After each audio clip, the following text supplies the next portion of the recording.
আমি আপনাদেরকে যে গল্পটি বলবো, এই গল্পটি হচ্ছে এই গ্রামের। এই গ্রামটি দেখতে খুবই সুন্দর ছিল। এই গ্রামের মানুষজন ছিলেন খুবই ভালো। এই গ্রামে একটা স্কুল ছিল। সেই স্কুলে গ্রামের বাচ্চারা পড়াশোনা করত।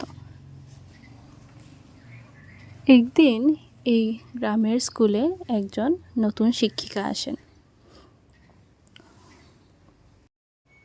গ্রামের মানুষরা শুনেছিল যে এই স্কুলে যতজন শিক্ষক ছিলেন তার মধ্যে এই শিক্ষিকা নাকি খুবই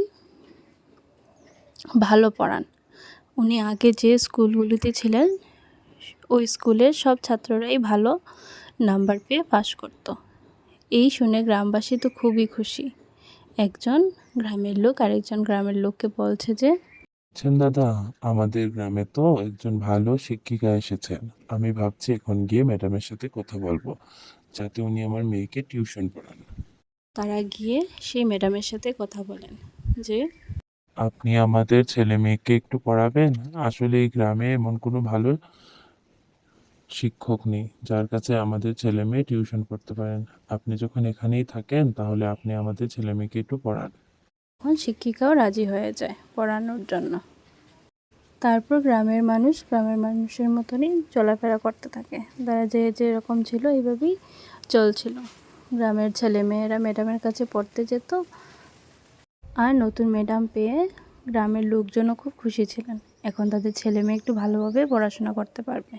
স্কুল সেরে সন্ধ্যার সময় ছেলেমেয়েরা ম্যাডামের কাছে পড়তে যেত, আর ম্যাডাম তাদের দেখে বলছেন, দেখো, তোমরা আমার কাছে পড়তে এসেছো, ভালো হয়েছে। আমি তোমাদেরকে খুব ভালোভাবে পড়াবো।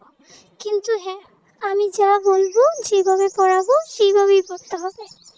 যা শিখতে বলবো সব শিখে আসতে হবে। তাহলে দেখবে পরীক্ষায় ভালো রেজাল্ট পাওয়া থেকে তোমাদেরকে কেউ আটকাতে পারবে না। ঠিক আছে? এভাবেই চলছিল। গ্রামে সব কিছু ঠিকঠাক ছিল, সব কিছুই আগের মতন চলছিল, তার থেকে ভালোই চলছিল। বাচ্চারা পড়াশোনায় খুব মন দিয়েছে। তো এইসব দেখে গ্রামের লোকজনও খুব ভালো ছিল, খুব খুশি ছিল। কিন্তু তাদের এই খুশি বেশি দিন টিকলো না। একদিন সবাই মিলে আলোচনা করতে থাকলো যে, রাজুর মেয়েকে খুঁজে পাওয়া যাচ্ছে না। রাজুর মেয়েও আমাদের ছেলে মেয়েদের সাথে ম্যাডামের কাছে টিউশন পড়তো, কিন্তু 3 দিন হচ্ছে ম্যাডামের টিউশন থেকে আসার সময় সে কোথায় যেন চলে গেছে। এখন আর তাকে পাওয়া যাচ্ছে না। তারপর আমি খোঁজ করে দেখেছি যে ম্যাডাম আগে যেখানে টিউশন পড়াতো সেখানেও এরকম হয়েছে। চলুন ম্যাডামের বাড়ি যাই।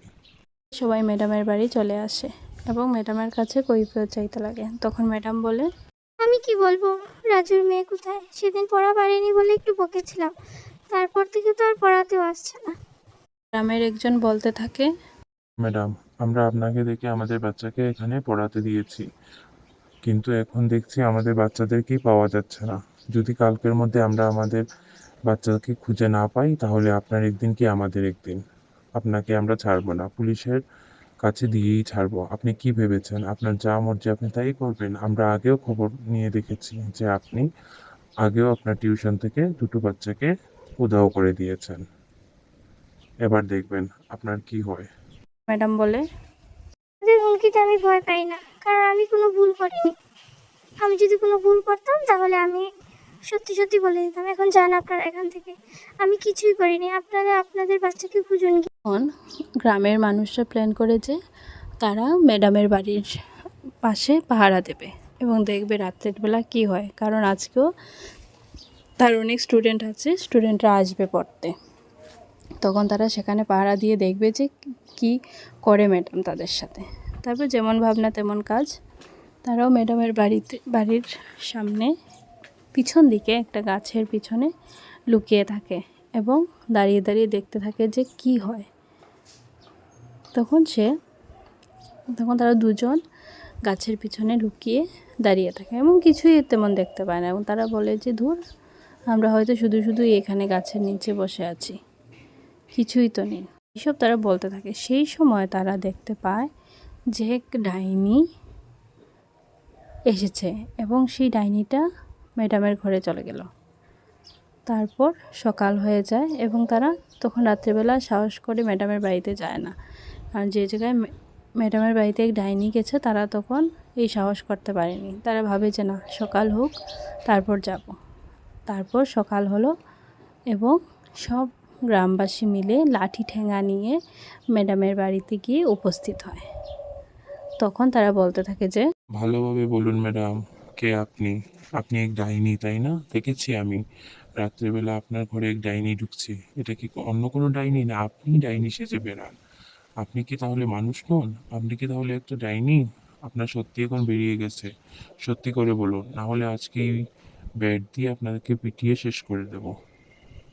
তখন ম্যাডাম বলতে থাকে যে আপনারা আমাকে বাঁচান, এই ডাইনির হাত থেকে আপনারা আমাকে বাঁচান, আমাকে এবং আমার মেয়েকে বাঁচান। আসলে এই ডাইনিটা আমার মেয়েকে ধরে নিয়ে গেছে এবং আমাকে বলেছে, আমি তার কাছে অনেক প্রার্থনা করেছি যে আমার মেয়েকে ছেড়ে দেওয়ার জন্য। তখন ডাইনিটা আমাকে বলেছে যদি আমি তার 108টা বাচ্চা হওয়াতে সাহায্য করি, বাচ্চা জমাতে সাহায্য করি, তাহলে সে আমাকে আমার মেয়েকে ফিরিয়ে দেবে। তাই আমি যখন বাচ্চাদের টিউশন পড়াই, সে ওইখান থেকে একটা একটা করে বাচ্চা সরিয়ে নেয়। আমি তাকে অনেকবার না করেছি, কিন্তু আমি আমার নিজের মেয়ের জন্য বেশি জোর করতে পারিনি, কারণ আমার কাছে আমার মেয়ের থেকে দামি আর কিছুই নয়। সে বলেছে সে যদি 108টা মেয়ের বাচ্চা বলি দেয় তাহলে তার শক্তি নাকি দ্বিগুণ হয়ে যাবে। তাই সে বাচ্চা জমাতে ব্যস্ত হয়ে পড়েছে। এখনো তার 108টা বাচ্চা হয়নি, তার মানে সে এখনো বাচ্চাদের বলি দেয়নি। তার আগে যদি বাচ্চাদের বাঁচানো যায় তাহলে আপনার আমার সবের বাচ্চা বেঁচে যাবে। আপনারা আমাকে একটু সাহায্য করুন। আমি কিভাবে এই বিপদ থেকে বেরোবো আমি কিছুই উঠতে পারছি না। আমি এত বই পড়ছি, এত কোথাও কোনো উপায় পাচ্ছি না। এখন আপনারা যদি পারেন তাহলে আমাকে এবং আমাদের বাচ্চাকে রক্ষা করুন। আমি আর পারছি না এই সহ্য করতে। আমি জানি এইসবে ইনডাইরেক্টলি ভাবে আমি জড়িত, কিন্তু তাও আমি কি করব? তারপর গ্রামবাসী মিলে এক তান্ত্রিকের কাছে যায়। তাদের গ্রামে একজন তান্ত্রিক ছিল। তান্ত্রিকের কাছে গিয়ে সব কথা খুলে বলতে থাকে এবং তারা জানতে চায় যে বাহ, আপনি কি আমার এই সাহায্য করতে পারবেন? আমরা গ্রামবাসী অনেক বিপদে।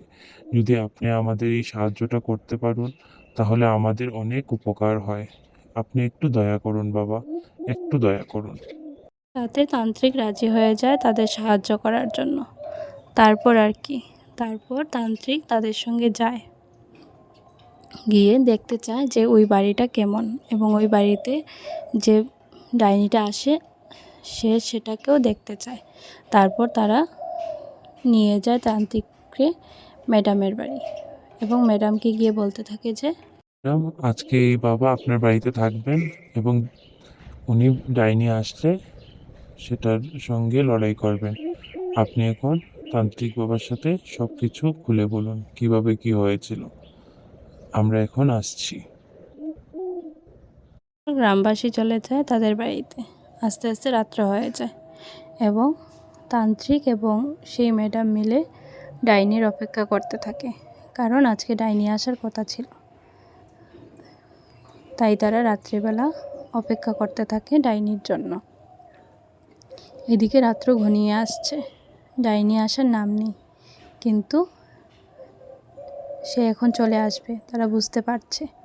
তারপর দেখা যায় হঠাৎ করে ডাইনি চলে আসছে এবং ডাইনি তান্ত্রিককে দেখে বলতে থাকে যে রে, আমাকে ধরার জন্য এখন দেখি তান্ত্রিক নিয়ে এসেছিস। তুই কি ভাবিস আমাকে সে ধরতে পারবে? কিন্তু এইদিকে তান্ত্রিকের মন্ত্রের মধ্যে এত জোর ছিল যে নিমিষের মধ্যেই ডাইনি চিৎপটাং। তারপর সে ডাইনিকে বশ করে ফেলে এবং জানতে চায় যে ওহ, কোথায় রেখেছিস বাচ্চাদেরকে? তাড়াতাড়ি বল, না হলে আমি তোকে এক্ষুনি ধ্বংস করে দেব। তাড়াতাড়ি বল। তখন ডাইনি সব কথা খুলে বলে যে সে বাচ্চাদেরকে কোথায় রেখেছে। ডাইনি বলে আমি বাচ্চাদেরকে বেলতলার মন্দিরের পিছনের ভাঙা ঘরে জমিয়ে রেখেছি। তোমরা যদি যাও এখন গিয়ে তাদেরকে ফিরিয়ে আনতে পারবে। এখনো তারা সেখানেই আছে। তারপর তান্ত্রিক এবং গ্রামবাসী মিলে ওই বাড়িতে যায়, গিয়ে সেখান থেকে অনেকটি বাচ্চা উদ্ধার করে। তারপর সবাই যে যার বাচ্চা পেয়ে যায় এবং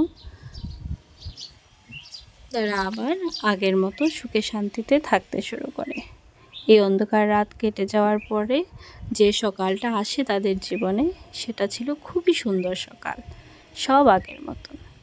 তো বন্ধুরা, ভিডিওটা ভালো লাগলে লাইক কমেন্ট করে দিও আর চ্যানেল সাবস্ক্রাইব করে দিও। ধন্যবাদ সবাইকে। Thanks for watching.